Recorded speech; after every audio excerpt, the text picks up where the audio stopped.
A los 16, su padre la entregó al cartel de Escobar.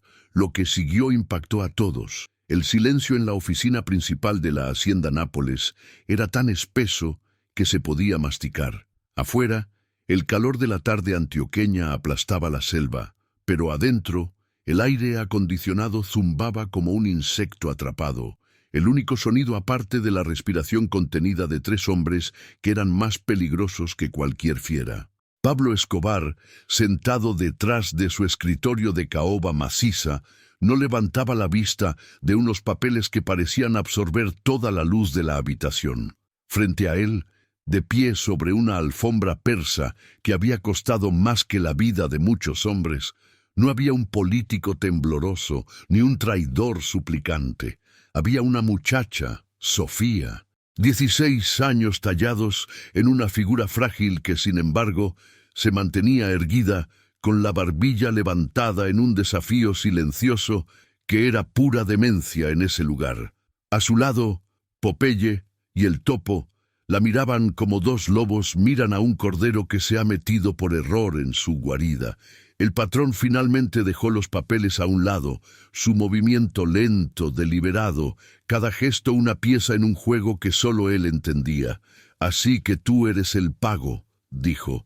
Su voz no era un grito, era un murmullo grave, casi conversacional, pero cargado con el peso de 1000 sentencias de muerte. El sonido hizo que los pelos de la nuca de Sofía se erizaran, una reacción primitiva al depredador alfa.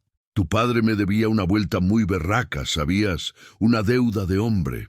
Escobar se recostó en su silla de cuero. Sus ojos, 2 pozos oscuros y sin fondo, la recorrieron de pies a cabeza. No era una mirada de deseo, era la mirada de un coleccionista evaluando una pieza nueva y extraña. «Dime, muchacha, ¿qué sabe hacer una niña como tú para saldar la cuenta de un torcido como tu papá?» Popeye soltó una risa ahogada, un sonido feo, lleno de desprecio. El topo simplemente acarició la cacha de la pistola que asomaba bajo su guayabera. El aire se volvió irrespirable. La vida de Sofía pendía de un hilo más delgado que un cabello, y ella lo sabía. Sabía que un movimiento en falso, una palabra equivocada, y se convertiría en otro fantasma anónimo de esa hacienda. Pero el miedo, un nudo helado en su estómago, no le paralizó la lengua. Al contrario, la afiló. Su cuerpo era un temblor contenido, pero su voz, cuando finalmente salió, fue un cristal cortante en medio de ese silencio mortal. «Sé contar», respondió. La respuesta fue tan inesperada, tan absurda, que hasta Escobar arqueó una ceja, un rictus de diversión asomando bajo su bigote. «Aquí todos mis hombres saben contar, niña. Cuentan balas, cuentan kilos, cuentan los millones que nos llueven del norte. No me vengas con pendejadas». Sofía no retrocedió. Dio un paso adelante, un movimiento tan audaz que los 2 sicarios se tensaron, listos para abalanzarse sobre ella. Su mirada, sin embargo, no estaba en ellos, ni siquiera en el patrón. Estaba fija en un libro de contabilidad de cuero verde que descansaba abierto sobre el escritorio. «No como yo», replicó y su voz ya no temblaba. «Ustedes cuentan el dinero que entra, yo cuento el dinero que se les está perdiendo». El desafío quedó flotando en el aire, una chispa sobre un reguero de pólvora. Popeye y el topo intercambiaron una mirada de incredulidad. La insolencia de esa sardina era monumental. Popeye dio un paso adelante, su mano ya moviéndose hacia el cinturón, la paciencia agotada. «Mucho malparido atrevimiento, ¿no, patrón? ¿Quiere que la saquemos a que aprenda modales?»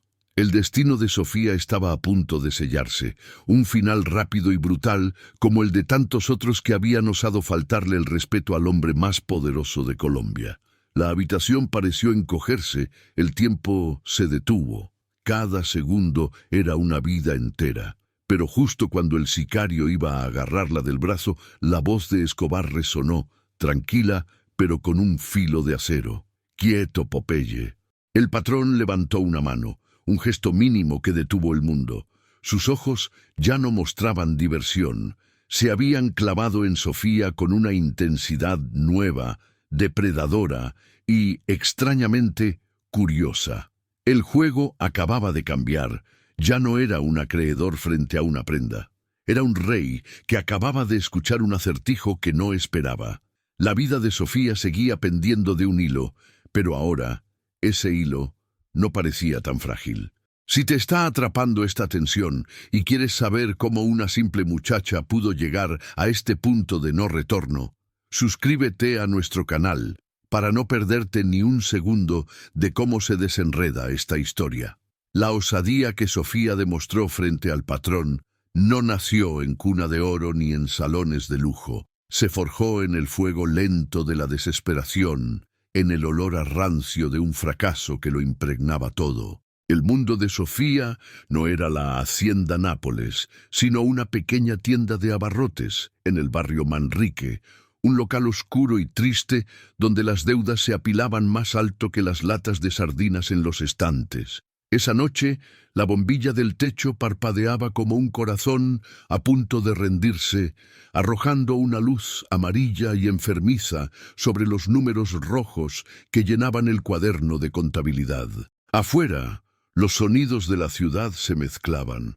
El grito de un vendedor de aguacates, el rugido lejano de una moto, la música de salsa que se escapaba de una cantina. Pero dentro de la tienda, el único sonido era el llanto ahogado de un hombre que había perdido la última hebra de su dignidad. Su padre, Hernando, estaba sentado en un taburete, con la cabeza entre las manos, el cuerpo encorvado por un peso que no era físico. Alguna vez fue un hombre orgulloso, un comerciante con la labia para venderle hielo a un esquimal. Ahora era una ruina.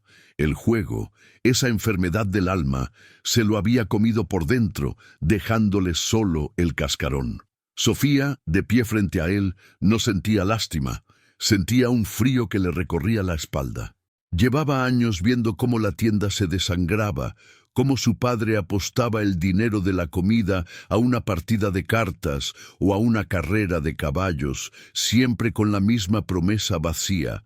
Esta vez sí, mija, esta vez nos recuperamos. Y ella, con la sabiduría amarga de una anciana en el cuerpo de una niña, era quien hacía magia con los pocos pesos que quedaban, quien enfrentaba a los proveedores, quien inventaba excusas para no cortarles la luz. Aprendió a leer los números no como cifras, sino como el diagnóstico de una enfermedad terminal. «Lo perdí todo, Sophie», sollozó Hernando, su voz un gemido patético. «Todo». Sofía no dijo nada. Siguió mirando la página del cuaderno, el balance final de una vida de malas decisiones. «¿Me oyes? Lo perdí todo». Él levantó la vista, sus ojos inyectados en sangre, anegados en lágrimas de cobardía. Y entonces pronunció las palabras que rompieron el mundo en dos. Le debía a un hombre muy poderoso. No tenía cómo pagarle la vuelta, así que le ofrecí lo único de valor que me quedaba. El silencio que siguió fue más pesado que cualquier grito. Sofía levantó la vista del libro, su mirada clavándose en la de su padre. En ese instante no vio a un padre. Vio a un extraño, a un cobarde que la había usado como su última ficha en una mesa de póker. No lloró, no gritó. Algo dentro de ella, algo cálido y juvenil, se hizo añicos y fue reemplazado por un hielo afilado y claro. Fue una sensación extraña, como si el alma se le hubiera congelado, pero la mente, liberada del peso de cualquier emoción, se hubiera vuelto increíblemente lúcida. La trampa no era el cartel, la trampa era él. Era la debilidad que la había encadenado a ese lugar, a esa vida sin futuro. Y ahora, esa misma debilidad la estaba entregando. ¿A quién?, preguntó ella, y su propia voz le sonó ajena, dura como el acero. Su padre se estremeció ante ese tono, como si por primera vez viera en ella no a su hija, sino a una jueza. «Al patrón», susurró el nombre como una blasfemia. «A Pablo Escobar». El nombre cayó en la habitación como una piedra en un pozo sin fondo. No había a quién llamar, no había a dónde correr. En el Medellín de los 80, Ese nombre era la ley, el gobierno y Dios, todo en uno. No había escapatoria. Mientras Hernando se deshacía en explicaciones inútiles y promesas rotas, la mente de Sofía ya estaba trabajando, estaba calculando, descartó el miedo, la ira, la tristeza. Eran lujos que no podía permitirse, cifras inútiles en una ecuación de supervivencia. Analizó sus activos. No tenía belleza deslumbrante, no tenía fuerza física, no tenía conexiones. Solo tenía una cosa, su mente, su habilidad para ver historias en los números, para encontrar patrones donde otros solo veían caos. Sabía, con una certeza que le helaba los huesos, que para un hombre que lo tenía todo, el valor no siempre se medía en sumisión. A veces se medía en utilidad. Era su única carta, su única y desesperada apuesta. El viaje hacia la hacienda Nápoles fue un borrón de paisajes verdes y silencio tenso. Hernando conducía con las manos temblorosas, sollozando de vez en cuando.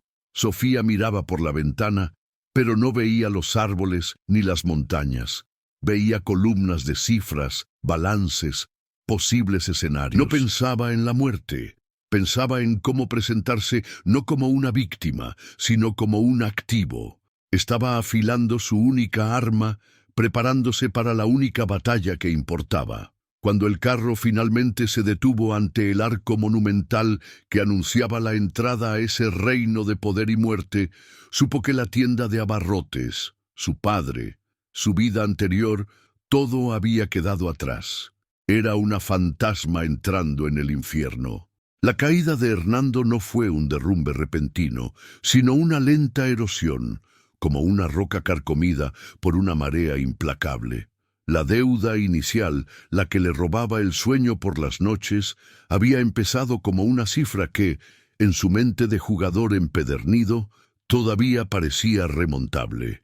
Un par de manos afortunadas en el póker, el caballo correcto en el hipódromo, una vuelta rápida con alguna mercancía. Siempre había un plan milagroso a la vuelta de la esquina.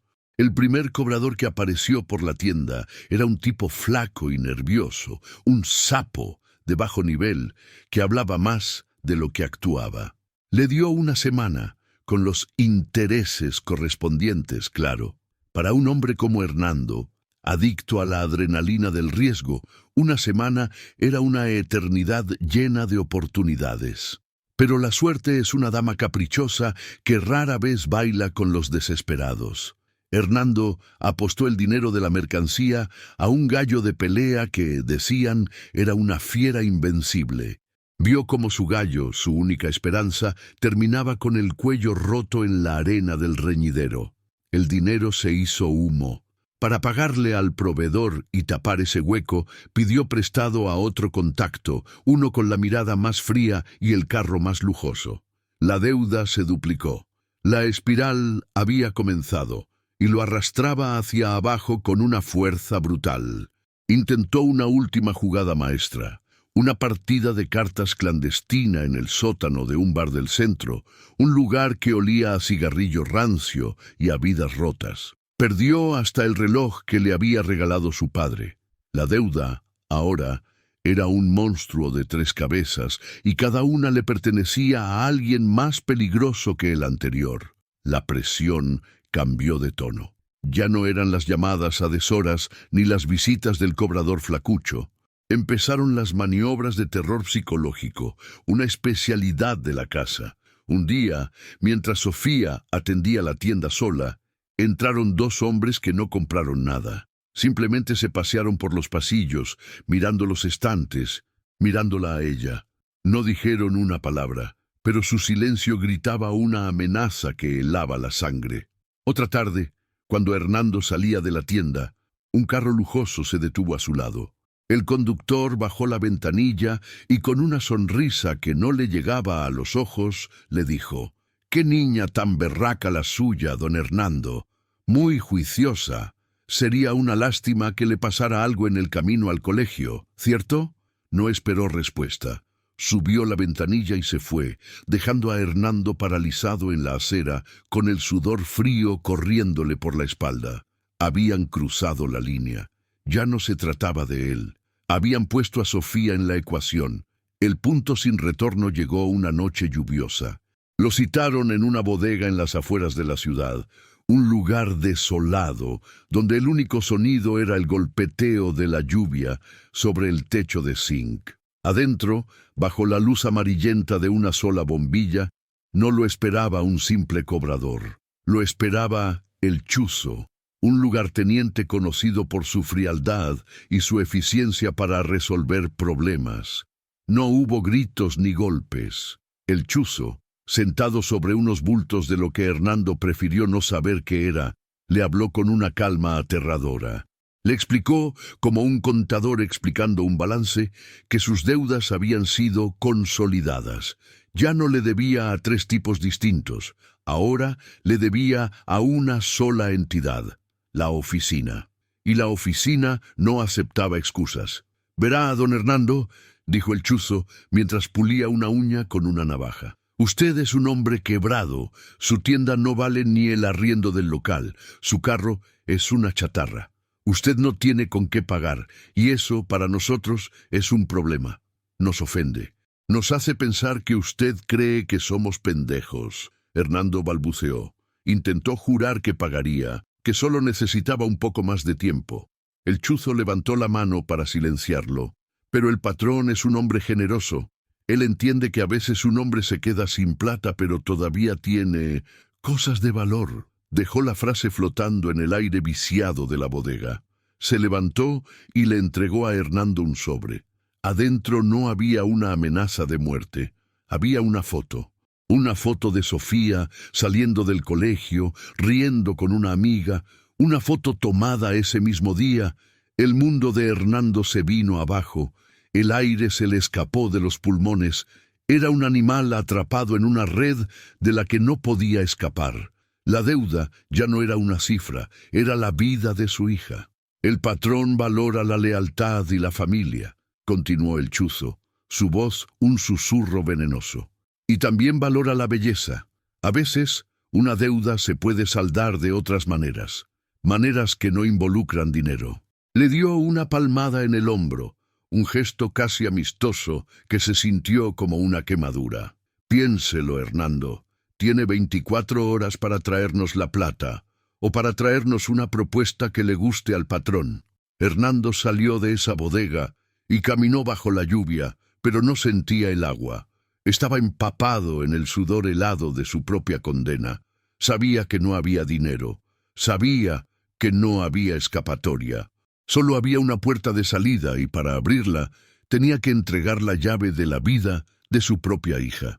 Las 24 horas que el chuzo le había concedido a Hernando se escurrieron como arena entre los dedos, cada segundo un martillazo en el yunque de su conciencia. No hubo milagros, no apareció dinero del cielo, ni un golpe de suerte tardío. Solo el silencio pesado de una casa que se había convertido en una antesala de la muerte. Hernando no durmió. Se pasó la noche en vela, caminando de un lado a otro en la pequeña sala, la sombra de su cobardía proyectándose en las paredes como un fantasma. Miraba a Sofía, que estaba sentada a la mesa de la cocina, supuestamente haciendo tareas del colegio, y sentía cómo el veneno de la culpa le quemaba las entrañas. Ella no decía nada, no lo acusaba, pero su silencio era un juicio más severo que cualquier palabra. A la mañana siguiente, un carro negro, sin placas y con los vidrios polarizados, se detuvo frente a la tienda. No tocaron el claxon, simplemente esperaron, un depredador paciente acechando a su presa. Hernando sintió que las piernas le flaqueaban. El momento había llegado. Miró a su hija. «Sophie, mija, perdóname», balbuceó, las palabras un amasijo de mocos y vergüenza. Sofía levantó la vista de su libro y en sus ojos no había lágrimas ni miedo. Había una frialdad que lo aterrorizó más que la presencia del carro afuera. «Caminé, papá», dijo ella, su voz firme. «No los haga esperar». Se levantó, recogió su maleta del colegio como si fuera un día cualquiera y caminó hacia la puerta. Ella iba adelante. Él la seguía, un hombre arrastrando los despojos de su alma.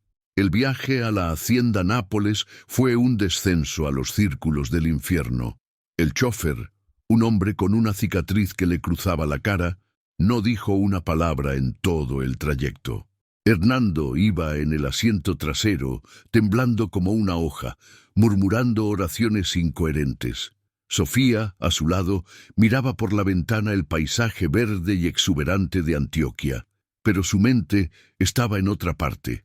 Repasaba mentalmente las cifras que había memorizado del libro de contabilidad de su padre, las historias de los proveedores, los márgenes de ganancia, los pequeños desfalcos. No se permitía pensar en lo que le esperaba. El miedo era un lujo, una variable que podía contaminar la ecuación. Se concentró en el problema, en la única solución posible: convertirse en indispensable. Su única arma era su cerebro, y lo estaba afilando para la batalla de su vida. La llegada a la hacienda fue como entrar en otro mundo. El famoso arco con la avioneta encima era un portal a un reino donde la ley era dictada por un solo hombre. Pasaron por controles de seguridad con hombres fuertemente armados que los miraron con la misma curiosidad con la que se mira a un animal exótico camino del matadero. Vieron cebras y jirafas pastando en prados imposibles, un espejismo de zoológico en medio de la selva colombiana. El carro se detuvo finalmente frente a la mansión principal, una construcción blanca y ostentosa que irradiaba un poder brutal. Los hicieron bajar y los condujeron a través de pasillos de mármol y habitaciones llenas de lujos absurdos. Hernando caminaba con la cabeza gacha, abrumado por la opulencia y el terror. Sofía, en cambio, lo observaba todo, lo registraba, cada detalle una pieza más de información sobre el hombre al que estaba a punto de enfrentarse. Los dejaron esperando en una sala de estar decorada con muebles de cuero y cabezas de animales disecadas en las paredes. El aire acondicionado creaba un frío artificial que contrastaba con el calor sofocante de afuera. El tiempo se estiró hasta volverse una tortura. Finalmente, un hombre de bigote espeso y mirada penetrante, a quien más tarde conocería como Popeye, entró en la sala. «El patrón los va a recibir», dijo sin mirarlos realmente. «Usted primero», le indicó a Hernando, con un gesto de cabeza hacia una imponente puerta de madera. Hernando se levantó, sus piernas apenas lo sostenían. Entró en la oficina y la puerta se cerró tras él. Sofía se quedó sola, escuchando los latidos de su propio corazón. Pasaron 10 minutos que parecieron 10 años. No se oyeron gritos, solo el murmullo de una conversación. Cuando la puerta se abrió de nuevo, Hernando salió. Estaba pálido como un muerto, pero en sus ojos había una chispa de alivio demencial. Dijo que la deuda está saldada. Susurró como si no pudiera creerlo. Dijo que soy un hombre libre. Pero antes de que Sofía pudiera procesar esa información, Popeye se asomó por la puerta y la señaló. «Ahora tú, el patrón quiere verte». Hernando intentó decir algo, un último y patético intento de protegerla, pero la mirada del sicario lo congeló. Sofía respiró hondo, ajustó su mochila sobre el hombro y caminó hacia la puerta. Dejó atrás a su padre, un hombre libre que acababa de venderla. Cruzó el umbral y entró en la guarida del lobo, la oficina principal de la hacienda Nápoles. El silencio allí adentro era tan espeso que se podía masticar, y frente a ella, detrás de un escritorio de caoba que valía más que su barrio entero, estaba el hombre que era dueño de su destino. El círculo se había cerrado. El momento que definiría su vida había llegado. La mano de Pablo Escobar, suspendida en el aire, era el centro del universo en esa oficina. El gesto, simple y casi perezoso, había detenido a Popeye en seco, su agresión evaporándose como el agua en una plancha caliente. El sicario retrocedió un paso, la confusión y el respeto luchando en su rostro. El patrón bajó la mano lentamente y se recostó en su silla de cuero, el crujido del material llenando el silencio. Sus ojos, 2 pedazos de obsidiana, estaban fijos en Sofía. no con la ira de un rey ofendido, sino con la fría curiosidad de un científico que ha encontrado un espécimen anómalo y fascinante. La diversión había desaparecido de su rostro, reemplazada por una máscara de cálculo impenetrable. El juego había cambiado, y ahora era él quien movía las fichas. «Muéstrame», ordenó Escobar, su voz un murmullo que, sin embargo, resonó como un trueno en la quietud de la habitación. Con un leve movimiento de su barbilla, señaló el libro de contabilidad de cuero verde sobre el escritorio. Esa era la única invitación que Sofía necesitaba. Era su única oportunidad, el precipicio entre una muerte anónima y una supervivencia improbable. Dio un paso adelante, el miedo ahora un combustible que le avivaba la mente en lugar de paralizarla. No tocó el libro de inmediato. Primero, sus ojos recorrieron las columnas de números, su cerebro procesando la información a una velocidad vertiginosa. Luego, con una mano que no temblaba, tomó un bolígrafo de plata del escritorio del patrón. El atrevimiento del gesto hizo que el topo, que permanecía en silencio en un rincón, se tensara. Pero Escobar no se inmutó. Observaba, esperaba. Durante la siguiente hora, que para los sicarios fue una eternidad de tensión incomprensible, Sofía se convirtió en una maestra de orquesta dirigiendo una sinfonía de cifras.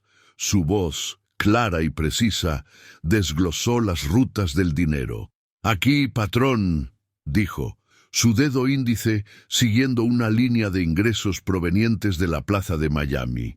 «El dinero entra limpio, se reporta completo, pasa por las casas de cambio en Panamá. Todo en orden». Luego, movió el dedo a otra sección.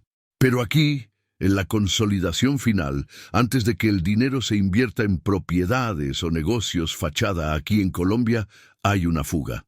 No era un hueco evidente, un desfalco burdo.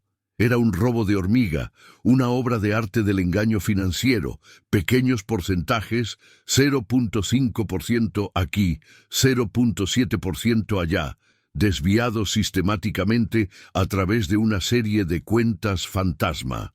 Cantidades tan minúsculas en el océano de millones que manejaba el cartel que eran prácticamente invisibles, diseñadas para ser descartadas como errores de redondeo o fluctuaciones del cambio.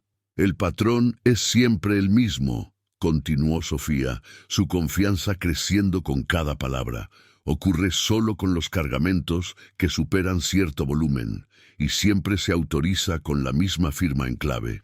Con la punta del bolígrafo, rodeó una pequeña sigla que se repetía al final de cada transacción fraudulenta. «Esto no es un error, es un sistema. Quien quiera que sea, conoce la operación tan bien como usted. Sabe qué rutas son las más seguras para desviar sin levantar sospechas. No es un ladrón de gallinas, patrón, es uno de los suyos, alguien de muy arriba». Escobar no dijo nada. No hizo una sola pregunta, simplemente escuchó, su rostro una piedra inexpresiva. Cuando Sofía terminó, un silencio aún más denso que el anterior se apoderó de la oficina. El patrón se levantó de su silla, un movimiento lento y pesado, y caminó hacia el gran ventanal que daba a los jardines de la hacienda. Miró sus tierras, sus cebras, su zoológico privado, la manifestación física de su poder absoluto. No estaba enojado por el dinero. La cantidad robada era para él lo que una moneda de 100 pesos era para un hombre normal. Estaba ofendido. Había una rata en su laberinto, un gusano en el corazón de su manzana, y eso era una afrenta personal, una falla en su omnipotencia. Cuando finalmente se giró, no había ira en su rostro. Había algo mucho peor. Una calma glacial, una claridad letal. La decisión estaba tomada. Se acercó al teléfono que descansaba sobre su escritorio. No marcó. Levantó el auricular y esperó. Al otro lado de la línea, alguien respondió de inmediato. «Kika», dijo Escobar, su voz suave, casi un susurro. «Necesito que me hagas una vuelta, sin afanes, sin escándalo. Quiero que me traigas a Elkin el contador. Sí, Él, tráelo de donde esté, de su oficina, de su casa, de la cama de su moza, no me importa, pero tráemelo con todos sus libros, hasta el último papel. Quiero verle la cara a ese mucho malparido cuando me explique estos números. Hizo una pausa, escuchando la respuesta. Ah, y Kika, que no se dé cuenta de que lo están cazando hasta que lo tengas sentado en el carro. Colgó el teléfono. El destino de El Contador estaba sellado. Luego sus ojos se posaron en Sofía. La prueba había terminado. Popeye, dijo, su tono volviéndose neutral. Lleva a la niña a la habitación de huéspedes del ala oeste, que le suban comida, lo que quiera, que nadie la moleste. Se acercó a Sofía, su presencia era una montaña que le robaba el aire. Por ahora, tú eres mi invitada. La palabra invitada resonó en la habitación, cargada de un significado dual que Sofía comprendió al instante. Había sobrevivido, pero no era libre. Acababa de cambiar una jaula de pobreza por una de oro, y el dueño de la jaula era el hombre más peligroso del mundo. Elkin, el Contador, era un hombre que se creía a prueba de balas, no porque llevara un chaleco, sino porque estaba convencido de su propia genialidad. Desde su lujoso apartamento en el poblado, con vista a las luces parpadeantes de Medellín, el mundo parecía un tablero de ajedrez, y él era el único jugador que veía 10 movimientos por delante. Mientras se servía un whisky importado, sonreía con la arrogancia de quien ha domado a la bestia. Robarle al patrón, a Pablo Escobar, era el máximo acto de audacia, y él lo había convertido en un arte sutil. No lo veía como un robo, sino como un impuesto a la ignorancia ajena, una comisión que se cobraba a sí mismo por ser más inteligente que el resto. El dinero que desviaba era una gota en el océano de Escobar, una nimiedad, pero para él era la prueba definitiva de su superioridad. Se sentía un dios moviendo ceros y comas en un limbo financiero donde nadie, ni siquiera el mismo patrón, podía atraparlo. Estaba equivocado. La cacería no comenzó con el estruendo de una puerta derribada, sino con el clic silencioso de una cerradura cambiada. A la mañana siguiente, Elkin llegó a su oficina en el centro de la ciudad, un santuario de poder y cifras desde donde manejaba una porción del imperio. Metió su llave en la puerta, pero no giró. Un hombre de seguridad que no había visto en su vida le informó con una cortesía que era más insultante que un grito que estaban actualizando el sistema. Le dijeron que el patrón le había dado el día libre, una pequeña recompensa por su arduo trabajo. Elkin sintió la primera punzada de inquietud, una nota discordante en su sinfonía de control. No era una acusación, era algo peor, una pérdida de acceso, una señal de que las piezas en su tablero se estaban moviendo sin su permiso. Intentó disipar la paranoia con la rutina. Se dirigió a su café de confianza para llamar a sus contactos, los otros engranajes de la maquinaria con los que tenía alianzas tácitas. Marcó el número de un gerente de aduanas en Cartagena. El teléfono sonó una vez y se cortó. Extraño. Llamó a un banquero en Panamá. La secretaria le dijo que el señor estaba en una reunión que duraría todo el día. Empezó a sentir un sudor frío en la nuca. Eran excusas demasiado pulcras, silencios demasiado organizados. La red de complicidad que había tejido a su alrededor se estaba desvaneciendo como si nunca hubiera existido. En la calle, cada carro oscuro, cada hombre con guayabera que lo miraba un segundo de más, se convertía en un agente del patrón. La ciudad, su ciudad, se estaba transformando en una jaula a cielo abierto. El verdadero pánico se apoderó de él cuando intentó mover su propio dinero. Desde un teléfono público, para no dejar rastro, llamó a su contacto en las Bahamas para transferir una suma considerable a una cuenta en Suiza. La voz al otro lado de la línea, normalmente servil y amistosa, se volvió fría y burocrática. «Me temo que hay un bloqueo temporal en su cuenta, señor Correa», le informó. «Una auditoría interna. No podemos procesar ninguna transacción en este momento». Elkin sintió que el suelo se abría bajo sus pies. El dinero, el fruto de su traición, la razón de todo, estaba congelado, fuera de su alcance. Se dio cuenta con un terror que le secó la boca de que los tentáculos del patrón eran infinitamente más largos de lo que jamás había imaginado. No solo controlaba las calles de Medellín, controlaba los pasillos de bancos a miles de kilómetros de distancia. La ruina financiera fue seguida por el colapso social. Esa noche buscó refugio en el apartamento de su amante, una modelo a la que mantenía en un nido de lujo. Era su trofeo, la prueba viviente de su éxito. Pero cuando llegó, el portero, un hombre que normalmente corría a abrirle la puerta del carro, apenas levantó la vista. «La señorita se fue de viaje, don Elkin», dijo con una indiferencia brutal. «¿No le avisó?» Elkin subió, usó su propia llave y encontró el apartamento vacío. No solo de ella, sino de toda su ropa, sus joyas, los regalos caros que él le había dado. Lo había abandonado. O peor, la habían hecho abandonarlo. Sus amigos, los parásitos que reían de sus chistes y bebían su whisky, de repente no contestaban el teléfono. Estaba siendo borrado, extirpado de la vida que había construido con el dinero del patrón. Era un leproso social, un fantasma al que nadie se atrevía a mirar. La noche final de la cacería, Elkin estaba solo en la penumbra de su apartamento. Se sentía como un animal acorralado. Había cortado la línea del teléfono él mismo, temiendo que estuviera intervenida. Se asomaba por las cortinas cada 5 minutos, su corazón saltando con cada carro que pasaba. El lujoso apartamento se había convertido en su mausoleo, un monumento a su arrogancia. Entonces, en medio del silencio sofocante, escuchó 3 golpes suaves en la puerta. No fueron golpes violentos ni amenazantes, fueron tranquilos, educados, casi amables. Y eso fue lo que lo quebró. Supo con una certeza absoluta que la espera había terminado. La cacería psicológica había concluido. Estaba derrotado, despojado de su dinero, de sus aliados, de su orgullo, y ni un solo dedo se había posado sobre él. Cuando Elkin, con el último vestigio de su voluntad hecho trizas, giró el picaporte y abrió la puerta, no se encontró con un escuadrón de la muerte.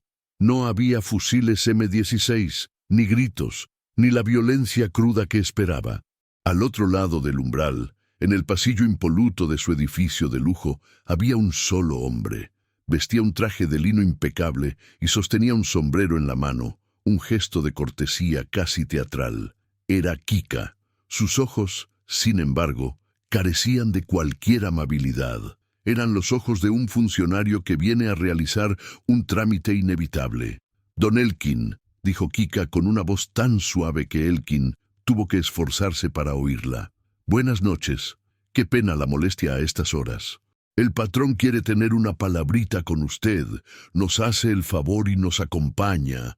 No era una pregunta, era una citación real, una orden envuelta en el papel de seda de los buenos modales. Elkin no opuso resistencia. No había nada que decir, ningún argumento que esgrimir. Su derrota era tan total, tan absoluta, que simplemente asintió. Salió de su apartamento, la jaula de oro que ahora era su tumba, y siguió a Kika hacia el ascensor. No le pusieron esposas. No lo empujaron. Lo trataron con la distancia fría con la que se trata a un objeto que debe ser transportado de un punto A a un punto B. El viaje en el carro, un Mercedes-Benz oscuro y silencioso, fue un purgatorio de cuero y asfalto. Nadie habló. Elkin miraba las luces de Medellín pasar a través de la ventanilla blindada, las luces de una ciudad que ya no le pertenecía, de una vida que ya no era suya. Cada semáforo en rojo, cada cruce, era una prolongación de la agonía. Lo llevaron directamente a la pista de aterrizaje privada de la Hacienda Nápoles. Una avioneta esperaba con los motores ya encendidos, un insecto metálico rugiendo en la oscuridad. El corto vuelo fue aún peor. En el aire, suspendido entre el cielo y la tierra, Elkin sintió la insignificancia definitiva de su existencia. Abajo, las luces eran un tapiz lejano. Arriba, solo la negrura infinita. Cuando aterrizaron, el calor húmedo de la hacienda lo golpeó como un muro.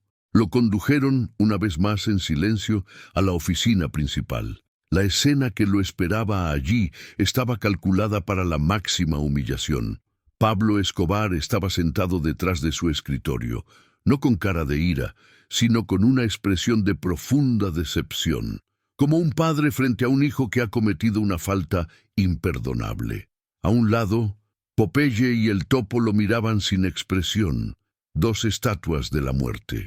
Pero el verdadero golpe al estómago de Elkin fue ver, sentada en una silla en un rincón, a la muchacha, la misma niña que había visto de reojo en la oficina días atrás, la que él había descartado como una simple prenda más.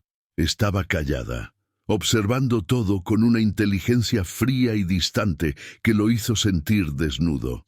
Sobre el escritorio de caoba, perfectamente ordenados, estaban sus libros de contabilidad, sus obras maestras del engaño. «Siéntese, Elkin», dijo Escobar, su tono era conversacional. «Le mandé un cafecito, le debe haber caído pesado el viaje». Elkin se sentó, sus músculos rígidos, incapaz de tocar la taza de café. «Llevamos muchos años trabajando juntos, ¿no, Elkin? Camellando hombro a hombro. Yo siempre pensé que usted era un berraco, un tipo inteligente, el mejor con los números». Hizo una pausa, dejando que las palabras flotaran en el aire. «Pero hasta al mejor cazador se le va la liebre.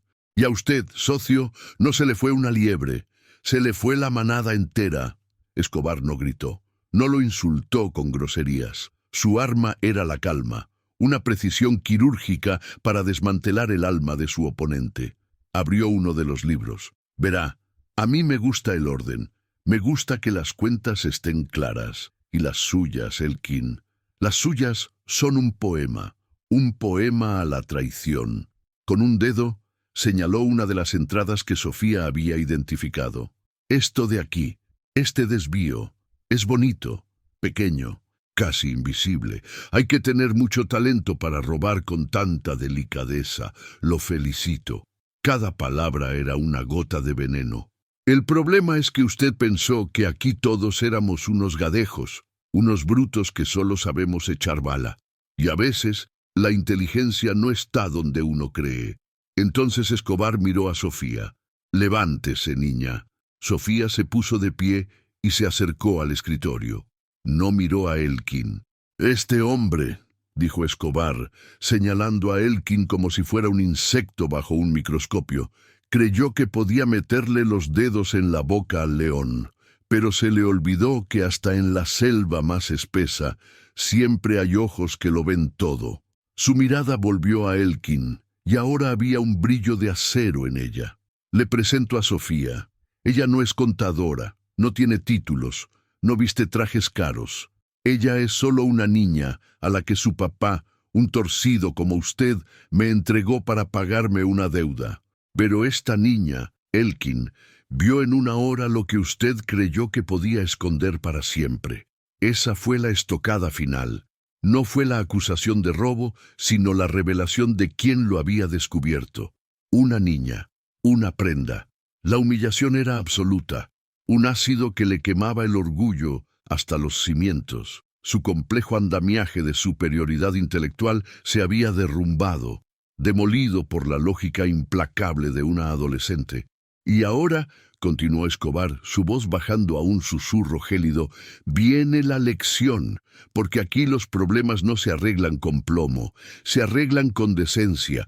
Usted va a coger ese bolígrafo y va a corregir una por una cada entrada falsa que hizo.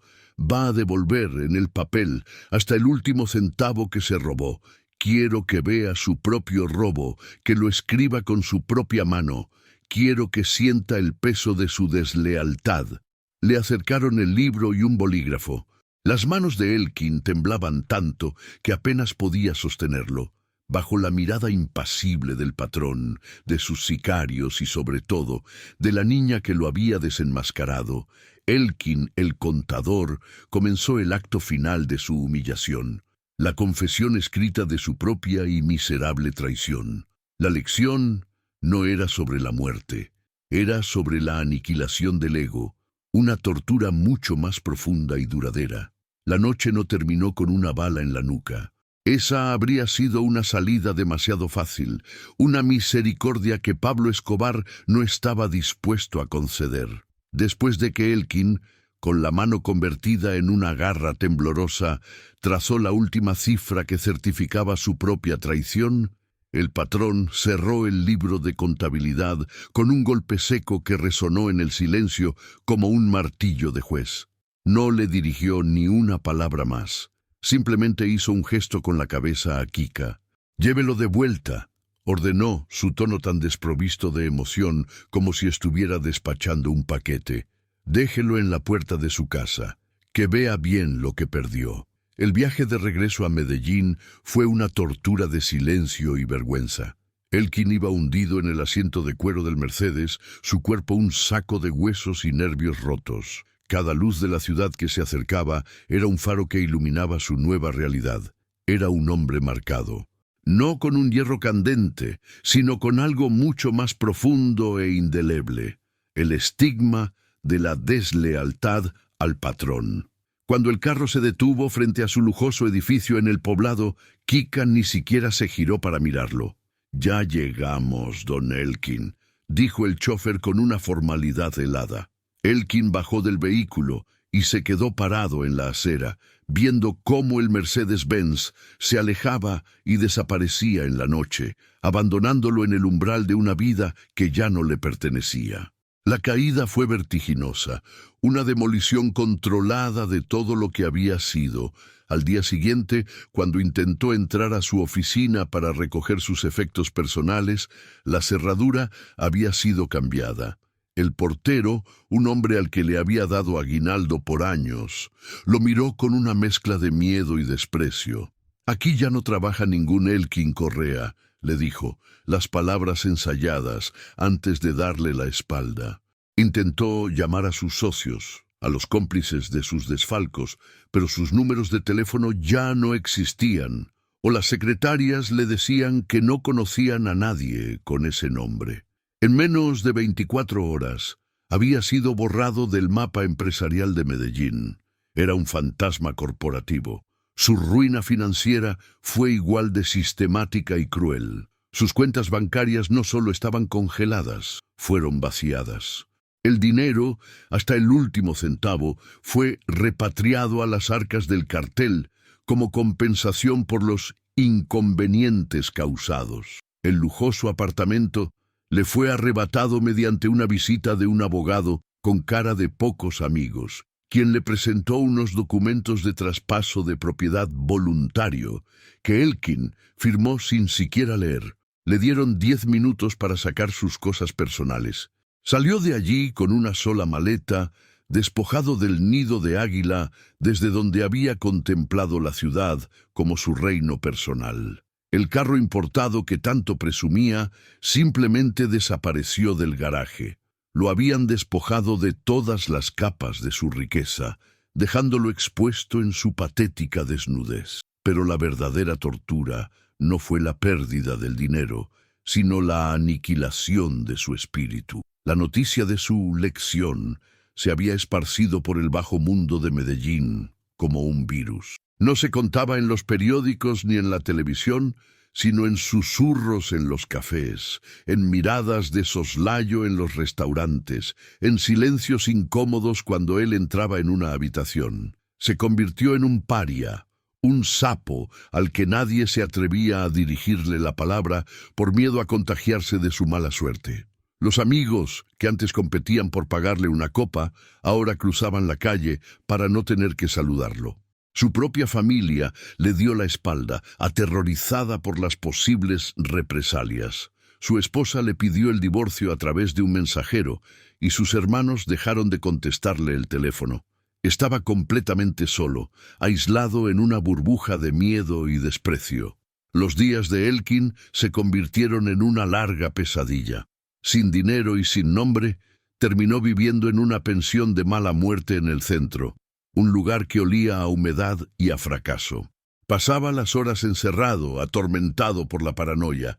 Cada moto que pasaba por la calle era un sicario que venía a terminar el trabajo. Cada mirada de un extraño era la de un espía del patrón. La humillación en la oficina de Escobar se repetía en su mente en un bucle infinito. La mirada fría del patrón, el silencio de los sicarios y, sobre todo, los ojos de esa niña, la chiquilla que con su inteligencia lo había reducido a cenizas. Ya no era Elkin el contador, el genio de las finanzas. Era el sapo de la niña, una leyenda humillante, un chiste cruel en el folclore de Lampa.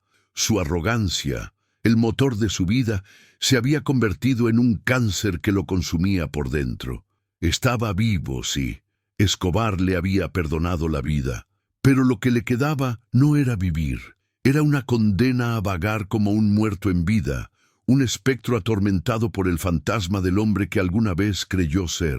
La vida de Sofía ya no se medía en días de la semana ni en fechas del calendario, sino en el flujo y reflujo de los números que pasaban por sus manos. Ya no era Sofía.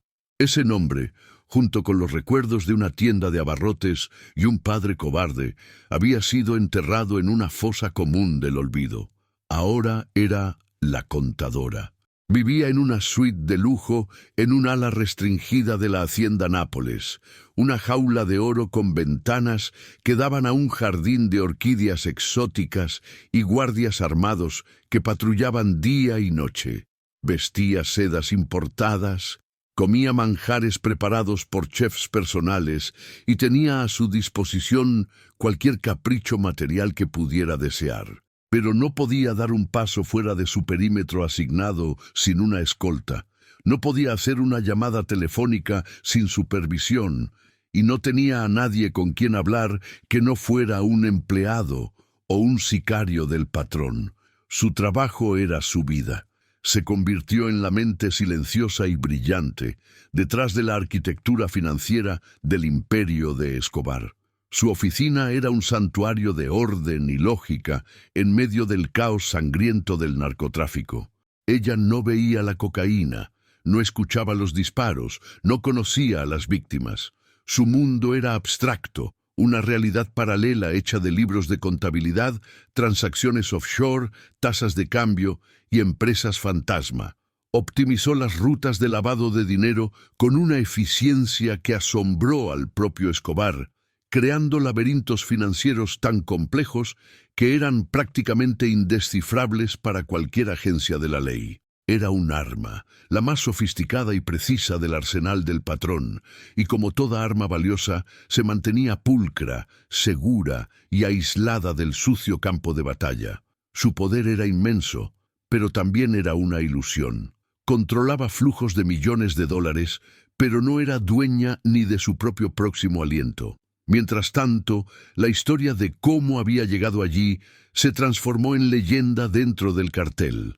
Los sicarios la contaban en voz baja, con una mezcla de asombro y temor. La historia de la niña contadora, la sardina que había desenmascarado a un traidor de alto nivel con solo mirar un libro. La leyenda servía a un propósito mayor. Magnificaba el aura de omnisciencia de Escobar. Lo convertía en un ser casi místico, un patrón que no solo tenía ojos y oídos en todas partes, sino que podía ver la verdad en los lugares más insospechados, un rey que podía encontrar un arma letal en la forma de una niña de 16 años. La existencia de Sofía se convirtió en la prueba viviente de que no había rincón del alma humana, ni de una hoja de cálculo, donde uno pudiera esconderse del juicio del patrón. Su historia era una lección andante, mucho más efectiva que 1000 ejecuciones.